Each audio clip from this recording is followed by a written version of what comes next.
asalaamaaleykum wa rahmatullahi taala wa barakaatu. mbokki jullit yi mbokki taalibe yi noo ngi leen di nuyu bu baax te di leen siyaar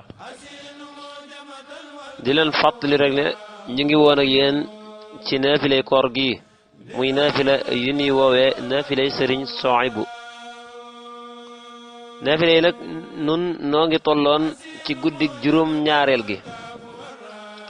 guddig juróom-ñaareel gi nag nekk guddi goo xam ne naafila gi ñu ko jagleel naafila gu bari njariñ la, ndax sëriñ Sohaybu moo ngi wax ne képp koo xam ne def na ko laaya ju ci ne li ñu ciy tari ci naafila gi danañ ci ñëw insha allah. laaya ju ci ne des na ko ci bindal aw yiw.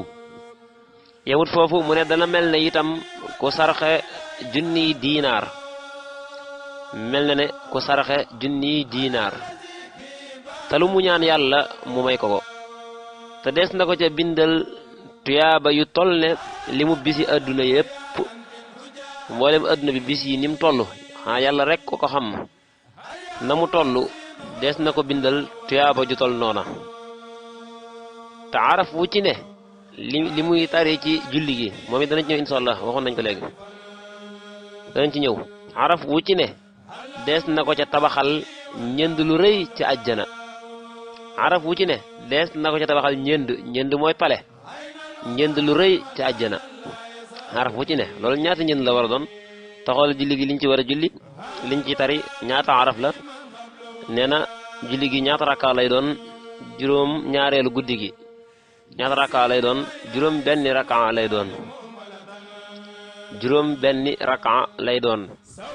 bu ci ne da nga ci jàng fatiha, ginnaaw ba da nga jàng qul ya ayyuhal kaafiruuna ak suuratul ixlaas lu ci ne juróom ñaari yoon. boo jàngee fatiha da nga cee teg qul ya ayyuhal kaafiruun ak suuratul ixlaas lu ci ne juróom ñaari yoon. te xoolal lool ñaata araf la. araf bu ci ne ñu tabaxal la ca njënd lu rëy ci aljana. njënd mooy pale, bu ci ne ñu tabaxal la ca ab pale bu rëy ci aljana. kon julli googu mat naa dabu, julli yëpp mat a dabu, waaye da ci am yoo xam ne moom day gën a xemmemu. kon di leen wax rek ngeen di bàyyi xel julli yi ndax julli yu am njariñ la. ba beneen ak jàmm insha allahu rabbi.